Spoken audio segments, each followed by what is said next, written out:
श्री सतपाल सिंह सत्ती।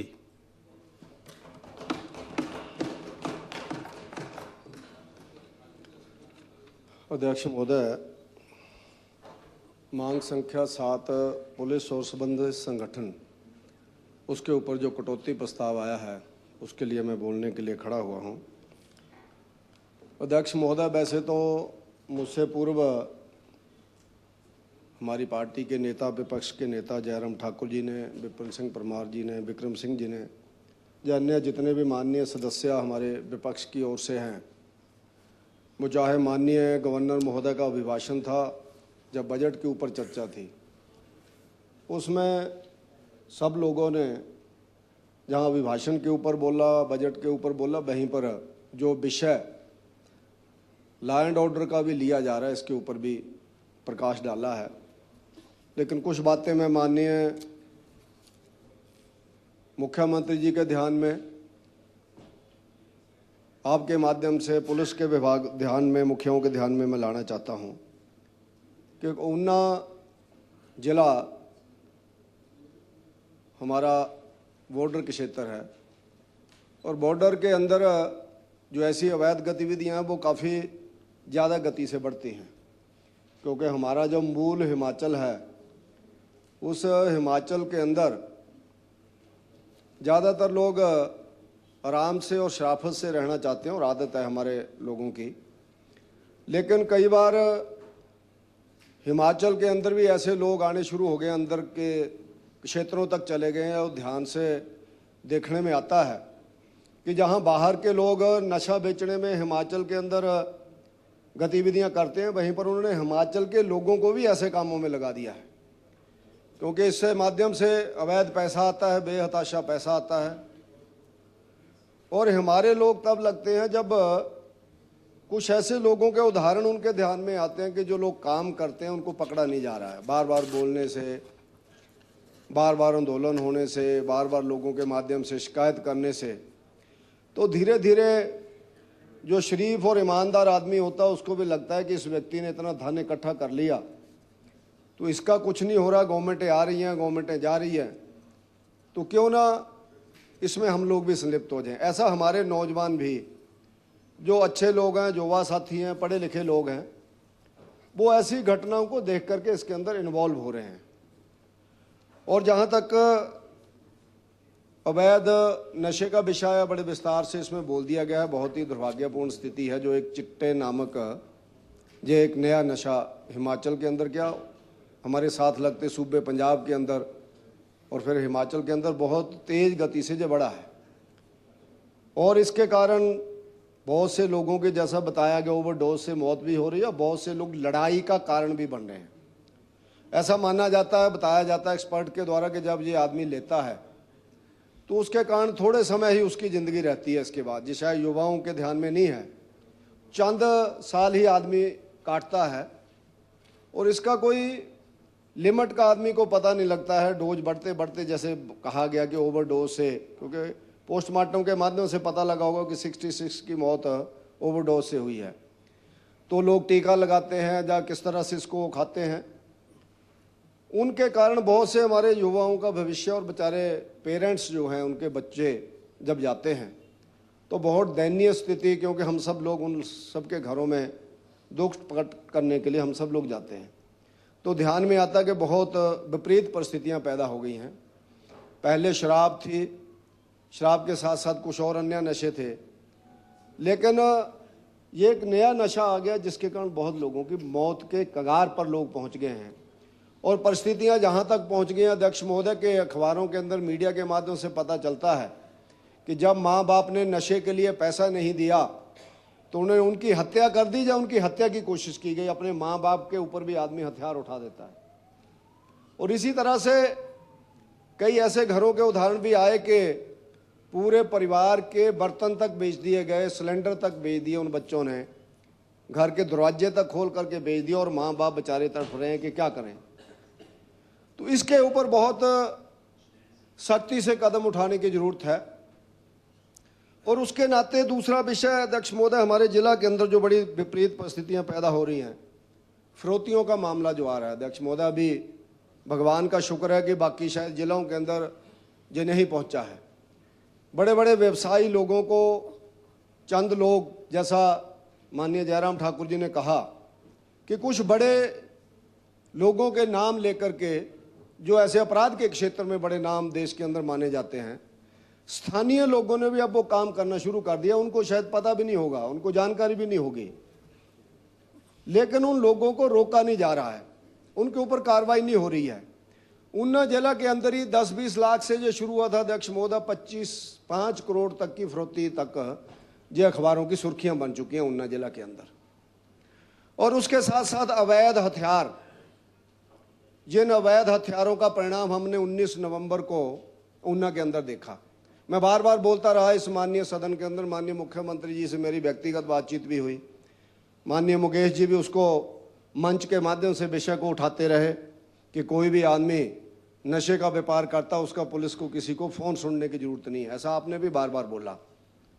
और उसके साथ साथ मुख्यमंत्री जी ने भी फ़ोन किया कि भाई इसके मामले में आप लोग सख्ती करो, लेकिन उसमें जैसा विपिन सिंह परमार जी ने, विक्रम सिंह जी ने जैसा बताया कि ऐसे प्रभावशाली व्यक्ति इन्वॉल्व हो जाते हैं कि जिन प्रभावशाली व्यक्तियों की हिस्सेदारी तक उसमें तय हो जाती है।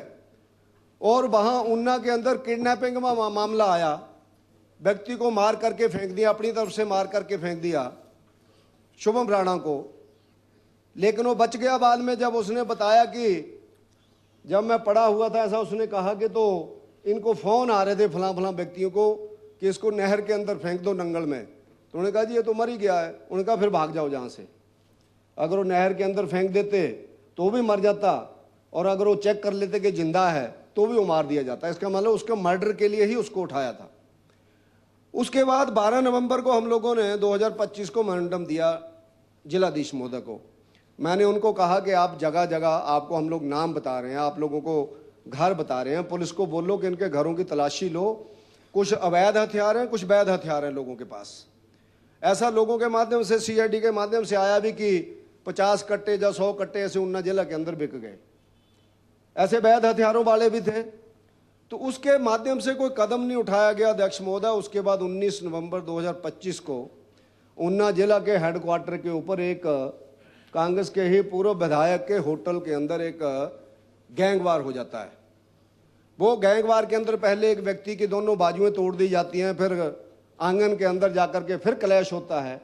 उस क्लैश के अंदर एक व्यक्ति को गोली मार करके मार देता है, और फिर उसके व्यक्ति उतर करके गाड़ी से, आपने वीडियो देखे होंगे, पूरा नहीं देखा जाता हो, हमें भी लोगों ने बताया लेकिन हम नहीं देख पाए उतना।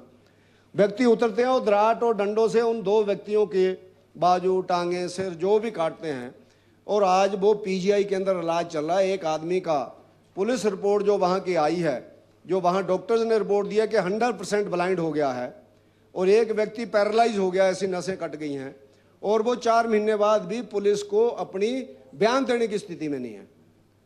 ये परिस्थितियां ऊना के अंदर हुई। और वो सारा खनन का मामला था जो मैं बार बार जहां पर लाता था। अच्छे परिवारों के लोग थे वो, लेकिन उनको इतना लालच दे दिया गया कांग्रेस के नेताओं के द्वारा। उनकी 1-2 व्यक्तियों की तो परिवार के सदस्य इंग्लैंड अमेरिका में रहते हैं, लेकिन जहां धंधा इतना फल फूल रहा था कि वहां 2-4-5 लाख महीने का बनता, जहां तो रात रात का 10-10 लाख बन रहा था। अब वो परिवार वहां रह गए, बच्चे जहां मर गए, जब बच्चे जेल के अंदर चले गए, जब बच्चे अंडरग्राउंड होकर के भाग गए हैं, पता नहीं लग रहा कि कौन कहां पर है। ये ऊना की लॉ एंड ऑर्डर की स्थिति है।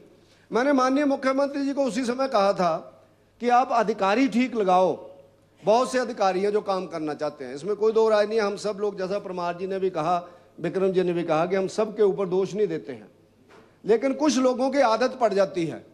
मैं तो कहता हूं बॉर्डर एरिया के अंदर जितने भी अधिकारियों को ऐसे कामों में लगाया जाता है, वो चाहे एक्साइज के हैं, चाहे ड्रग इंस्पेक्टर हैं, चाहे किसी अन्य डिपार्टमेंट के हैं, चाहे पुलिस के हैं, उनकी प्रॉपर्टी की जांच होनी चाहिए। वहां से जाना ही नहीं चाहते हैं लोग, कोई भी बार बार घूम घूम के वहां के लिए आते हैं। तो उसके नाते वहां पर अध्यक्ष महोदय स्थिति जहां तक पहुंच गई कि वहां पर 5-5, 7-7 लाख रुपया अवैध लॉटरी का पकड़ा जाता है। मैंने अभी बजट में भी बोला। और उसके बाद जो टीम उसको पकड़ती है अवैध लॉटरी को, एक बार पकड़ी जाती है, दूसरी बार पकड़ी जाती है, और उसमें कांग्रेस का फिशरमैन वेलफेयर कमेटी है एक ऊना जिला की, उस वेलफेयर कमेटी का 5वें या 7वें नंबर के ऊपर जो मेंबर है, उस व्यक्ति की दुकान के अंदर 2 बार रेड होती है और पकड़ी जाती है। उसको आज तक भी मुख्यमंत्री जी की हिम्मत नहीं हुई, क्योंकि उसका अक्का वहां पर बैठा हुआ है, वो उसको हटने नहीं दे रहा होगा फिशरमैन वेलफेयर कमेटी से। इतनी बेशर्मी से हम काम कर रहे हैं कि जिसकी दुकान के अंदर 2 बार अवैध लॉटरी पकड़ी गई, एक बार 5,47,000 रुपया पकड़ा, दूसरी बार 4,93,000 रुपया पकड़ा। ऐसे आदमी को हमने फिशरमैन वेलफेयर कमेटी में रखा हुआ है, तो उस आदमी के ऊपर पुलिस क्या कार्रवाई करेगी? पुलिस वालों को हम दोष देंगे तो कहां तक दोष देंगे हम उन लोगों को? कोई आदमी है जो बोल देगा कि मेरी बदली कर दो, जो मर्जी कर लो भैया, मैंने तो करना ही है।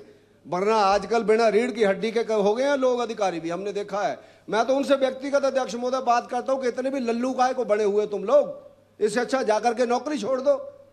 आप IAS IPS, आप ऐसे बड़े बड़े अधिकारी बने हुए हैं, आप अपनी काबिलियत पे बने हुए हैं, मेहनत करके बने हुए हैं। अगर लीडर को उन्नत से उठा देगा तो कहीं और आप लग जाएंगे जाकर के, लेकिन कम से कम कहीं तो नो कहो, कहीं तो बोलो। लेकिन वो हमारे सामने ऐसे बैठे रहते हैं जैसे उन पर कोई असर ही नहीं हो रहा। तो उसके नाते अध्यक्ष महोदय, आज उन्ना जिला की इतनी विपरीत परिस्थितियां हैं, अभी भी जैसे उन केसेस के अंदर कुछ लोगों की जमानतें होनी शुरू हो गई, तो जब वो जमानतें शुरू होगी तो उन्होंने 4 दिन पहले फिर दोबारा वही गतिविधियां शुरू कर दी। जिनको डराना था उनको फिर दोबारा डराना शुरू कर दिया, घेरना शुरू कर दिया, सर दुकानों के अंदर घेरना शुरू कर दिया। कुछ लोग ऐसे हैं जो बाहर के प्रदेशों में हत्याओं के केसों में संलिप्त हैं, सजा काट के आए हैं, पर उन्ना में क्वार्टर लेकर के रहते हैं।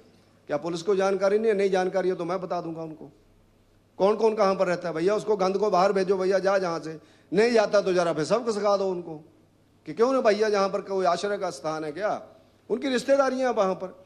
इसी तरह से अध्यक्ष महोदय, जैसा मैंने कहा कि अलग अलग फील्ड के अंदर लॉ एंड ऑर्डर की स्थिति है। लाल सिंगी गांव के अंदर सेटलमेंट होती है, पूरा गांव आंदोलन करता है, DC ऑफिस में जाता है, MC पार्क उन्ना में धरना देता है, बाजार के अंदर जुलूस निकालता है।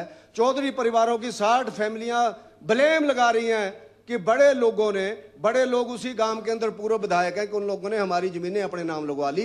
वो अभी हटा भी दिए। सुक्खू जी का मैं धन्यवाद करता हूं, जो मैंने उठाया था कि ODI के कौन कौन से अफसर लगाए हैं, तो वहां ऐसा तहसीलदार लगाया हुआ था जो ODI के अंदर था, और 3 बार उसको एक्सटेंशन दी। उसका काम ही यह था कि उन गरीब परिवारों के शरीफ लोगों की जमीनें वहां, क्योंकि वहां सेटलमेंट हो रही है, वहां का लट्ठा नहीं है। जब से पंजाब बना तो उस गांव के लट्ठा नहीं आया, लट्ठा गुम हो गया। तो गवर्नमेंट का डिसीजन है, जहां मैंने प्रश्न किया था कि वहां बंदोबस्त कैसे होना, तो बोला गया कि थैरक जमीन का बंदोबस्त होना।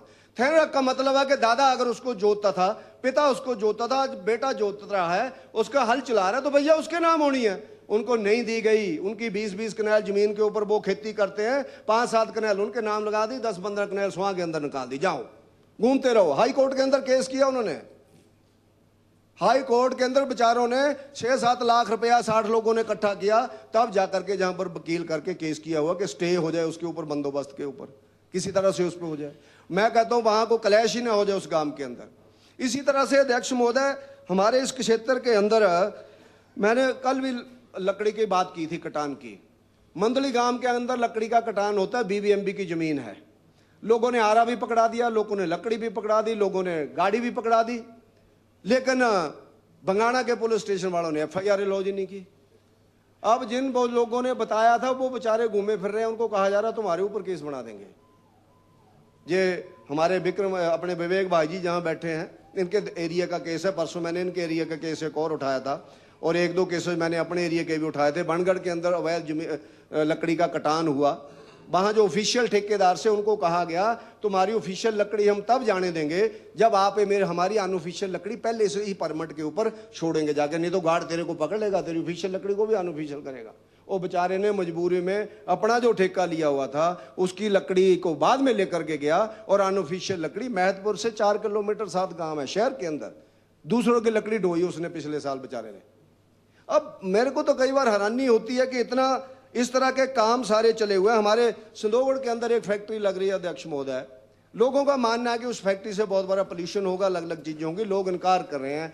म्यूनिसिपल कमेटी ने इनकार कर दिया, जिसकी चेयरमैन हमारी थी, हमारी मेजोरिटी थी, हमने NOC नहीं दिया, पर उनको पोल्यूशन का NOC भी मिल गया, बिजली वालों ने बिजली भी लगा दी, सड़क वालों ने सड़क भी बना दी, PWD ने। जब NOC सबके क्लियर नहीं हुए तो आज वहां एकता मंच के नाम पर लोग आंदोलन कर रहे हैं कि भैया फैक्ट्री हमारे गांव में क्यों लगा दी, इसको इंडस्ट्री एरिया में लगाओ। अब मैं तो मान अध्यक्ष महोदय निवेदन करना चाहता हूं, इंडस्ट्री मिनिस्टर भी यहीं पर हैं, इंडस्ट्री लगनी ही इंडस्ट्री एरियो में चाहिए। मेरे कहीं 20 कनाल जमीन गांव के अंदर खाली और हम कहेंगे नहीं ये तो ग्रीन इंडस्ट्री है। ग्रीन क्या होती है? इंडस्ट्री कभी ग्रीन होती है? अब जिसको मर्जी साइंटिस्ट से जिसको मर्जी आप सर्टिफिकेट दिलाते रहो, उसके अंदर मशीन चलेगी, मशीन से गांव के लोगों के गांव घर हिलेंगे, वहां ट्रक सामान लेकर के आएंगे, वहां छोटा मोटा पोल्यूशन तो होगा ही होगा। तो उसके नाते हो उस संदोगढ़ शहर के अंदर यानी जो हमारी नगर परिषद है उसके एरिया के अंदर वो फैक्ट्री लग रही है। अब उसको तथ्यात्मक जांचना चाहिए कि वो ठीक है या नहीं है, फैक्ट्री वाले ठीक है या लोग ठीक है। लोग विरोध कर रहे हैं लेकिन जबरदस्ती काहे को हो रही है? लोग आंदोलन कर रहे हैं, हमें भी बोल रहे हैं जी आप कहाँ हैं, हमने तो धरना देना है। मैंने कहा भैया आप लोग देख लो, एक बार तथ्यात्मक जानकारी ले लो। जब नगर परिषद ने एनओसी नहीं दी तो बाकी उन्हें एनओसी कहाँ से ले लिया उन्होंने? तो ऐसा ही अध्यक्ष महोदय अनेकों चीजें मैंने कल भी जहां पर ध्यान में लाया था, उस फैक्ट्री का है गोथमी एक्वा केमिकल प्राइवेट लिमिटेड करके फैक्ट्री है। इसी तरह से वहां पर लैंड ऑर्डर की स्थिति कल को खराब हो सकती है क्योंकि सारा गांव विरोध में है। दोनों पार्टियों ने मिलकर के एक एकता मंच बनाया है, बीजेपी कांग्रेस के लोगों ने, सबने इकट्ठे होकर। मैं कहा ठीक है, आप लोगों को लगता है गांव बड़े इकट्ठे हो, वो पार्टियां अलग अलग हो सकती हैं, विषय तो इकट्ठा हो ही सकता है। तो वहां पर हम लोगों को ध्यान देना चाहिए। ऐसे ही चेस्टर हिल का 1 और 2 का सोलन का मैंने विषय उठाया था अध्यक्ष महोदय, जो विपिन सिंह परमार जी ने कहा 118 का उल्लंघन हो रहा है। 274 बीघा जमीन एक ऐसे नाम पे ले ली गई जिसकी हैसियत ही नहीं है जमीन लेने की। और वहां पर जब किसी ने शिकायत लगाई तो डीसी साहब ने ऑर्डर दिया कि एसडीएम को कि भाई साहब इसकी इंक्वायरी करो। उन्होंने कहा कि इस केस को हमें इनकम टैक्स को देना चाहिए या ईडी को देना चाहिए, इसमें 118 का भी उल्लंघन हुआ है। लेकिन सरकार के ही एक बड़े अधिकारी ने, जो जिसको हम लोग कहते हैं बिल्कुल बड़े अधिकारी, उन अधिकारियों ने सारी रिपोर्ट को रोक दिया और उसके बाद उस जगह के ऊपर काम हो रहा है। आप कल्पना करो कि 274 बीघा जमीन एक किसी नथुराम के नाम पे ले ली गई, वो भी सोलन के अंदर, और उसमें रिपोर्ट भी एसडीएम मैम की उसकी सर की आ गई कि भैया इसकी हैसियत ने बेचारे की खरीदने की, इसमें सारी चीजों का उल्लंघन हुआ A to Z और इसको ईडी को देना चाहिए। लेकिन क्या सरकार में हिम्मत होगी उसको ईडी को दे? नहीं होगी, क्योंकि उसमें फिर टॉप का बंदा चक्का जाएगा इनका, जहां पर जो खंबे खाने में भी पैसे लेते थे जब वो एमडी थे, चेयरमैन थे बिजली बोर्ड के, मेरे एरिया के बंदे से पैसे लिए, कौशल फैमिली संदोगढ़ से। फोन गए उनको, भैया नहीं तो पेमेंट हो जाएगी, लास्ट पेमेंट बची आ जा ले जा। मैं कहा चल जा यार, ले जा करके जितना देना दे दो। कहते जी बिल देते थे, उसके बाद पेमेंट पड़ जाती थी। चाहे कांग्रेस का राज रहा आज तक, चाहे बीजेपी का राज रहा, कभी हमें जब ऑफलाइन होता था तो हम जमा कराते थे। आज हम ऑनलाइन देते हैं तो जमा होता था। पहले 2 साल में भी किसी ने नहीं ली, लेकिन मेरे को तो आप बुला के ना कर दी। तो मैंने बता दिया उनको, वो ही अफसर इसमें इन्वॉल्व है 274 बीघा जमीन में। उसी व्यक्ति ने चंडीगढ़ में 5 एकड़ जमीन 1 करोड़ 30 लाख की ले ली है। सारी कॉलोनी बन जाएगी, 60 एमएल होगी वहां पर। भाई 1.5-1.25 करोड़ रुपए की जमीन 5 एकड़ वहां पर ली है, उनके नाम पे आओ। मैंने तो परसों भी बोला कि माननीय मुख्यमंत्री जी को वो 1.25 देकर के 2.5 देकर के ले लेनी चाहिए, एक बढ़िया भवन बना दो वहां पर, आते जाते हिमाचलियों को हो जाएगा।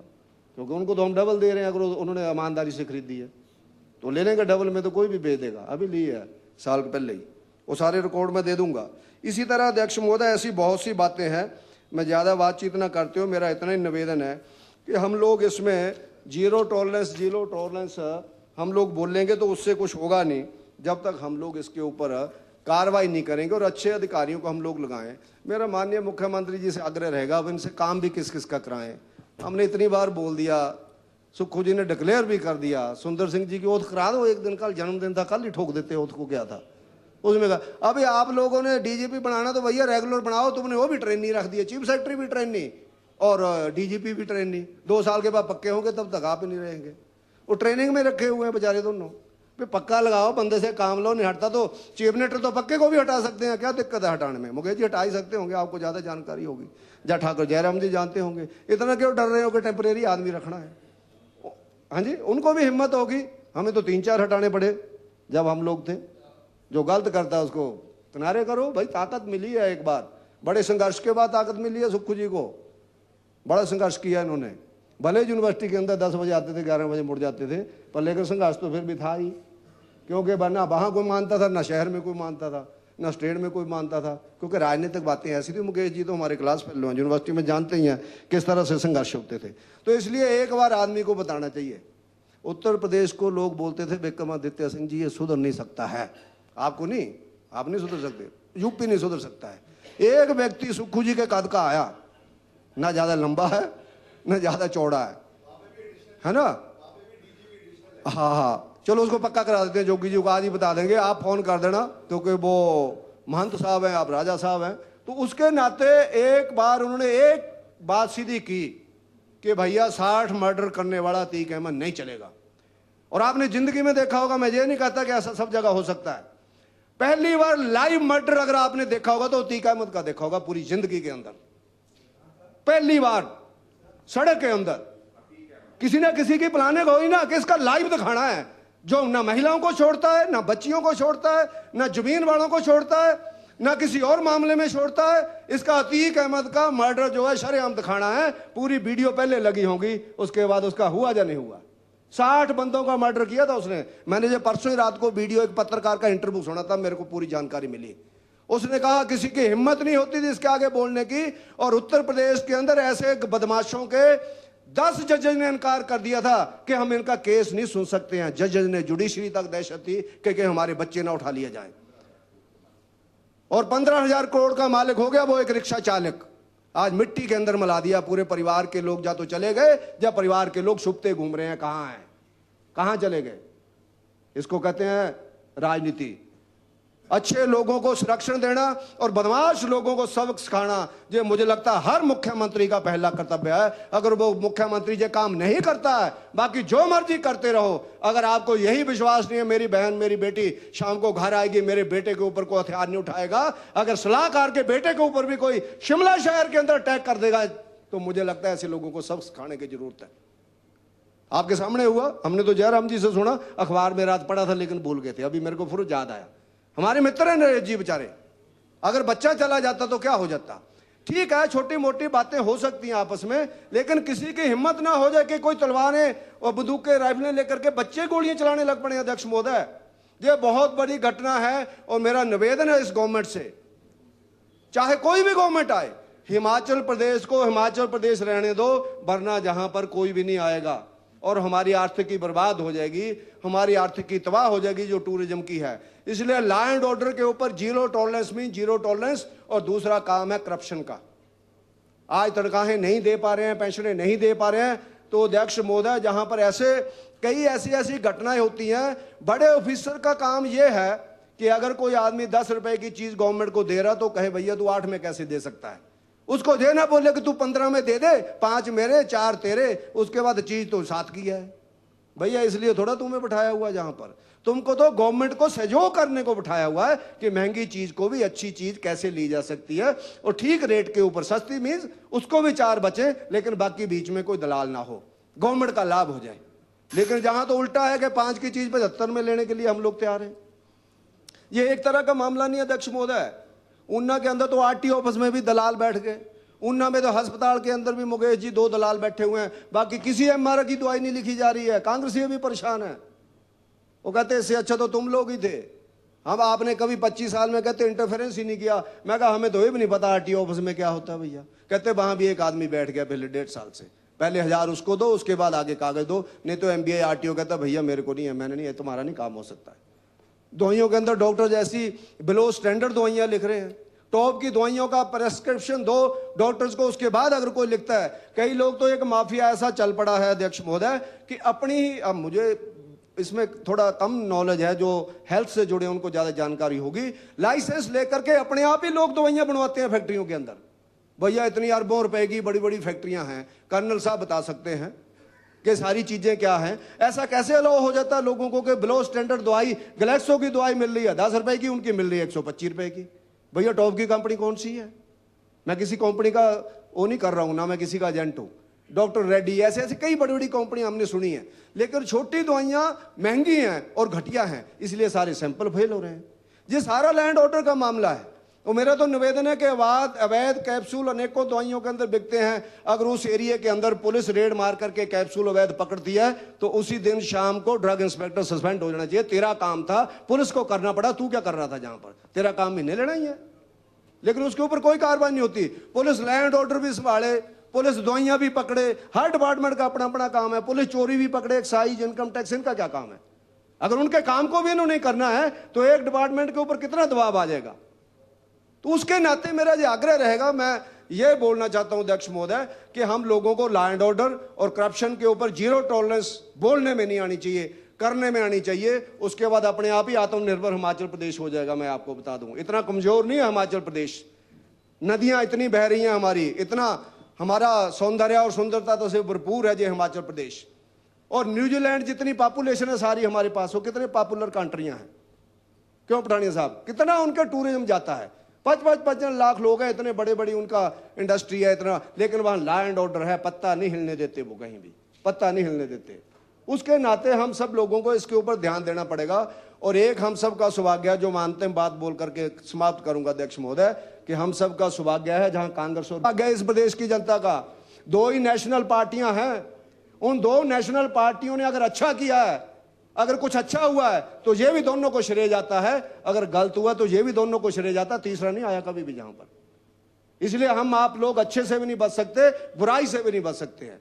तो उसके नाते हम लोगों को ठीक निर्णय लेने चाहिए ताकि यही 2 नेशनल पार्टियां काम करती रहें। और उसके साथ साथ हम लोग अच्छा शासन देंगे, लॉ एंड ऑर्डर को ठीक रखेंगे, बदमाश लोगों को पकड़ेंगे, और किडनैपिंग करने वाले, फिरौतियां मांगने वाले, अगर इनके ऊपर बुलडोजर भी चलाना पड़ता तो हमें चलाना चाहिए, पहले समझाना चाहिए, क्योंकि वो बगाड़े गए हैं बाहर के लोगों के थ्रू। मैं मानता हूं जिन्होंने किया, उनके परिवारों को मैं जानता हूं, पेरेंट्स भी मजबूर हैं कि हमारे बच्चे ये ना करें, लेकिन वो चंगल में फंस गए अध्यक्ष महोदय। धीरे धीरे देखते देखते कि ये करोड़पति हो गया, तो मैंने कहा को बेले घूमना है, तो भी लग पड़ा बेचारा। जब आप 1-2 के ऊपर कार्रवाई करेंगे, बाहर के लोगों को रोकेंगे, तो हमारे लोग अपने आप काम छोड़ देंगे, ऐसा मुझे विश्वास है, क्योंकि वो अच्छे परिवारों के लोग हैं। लेकिन पुलिस को जीरो टॉलरेंस के ऊपर जाना पड़ेगा, और बड़े अधिकारी अच्छी जगह अच्छा व्यक्ति लगाने के कारण ही मुझे लगता है सारी चीजें सुधरेंगी।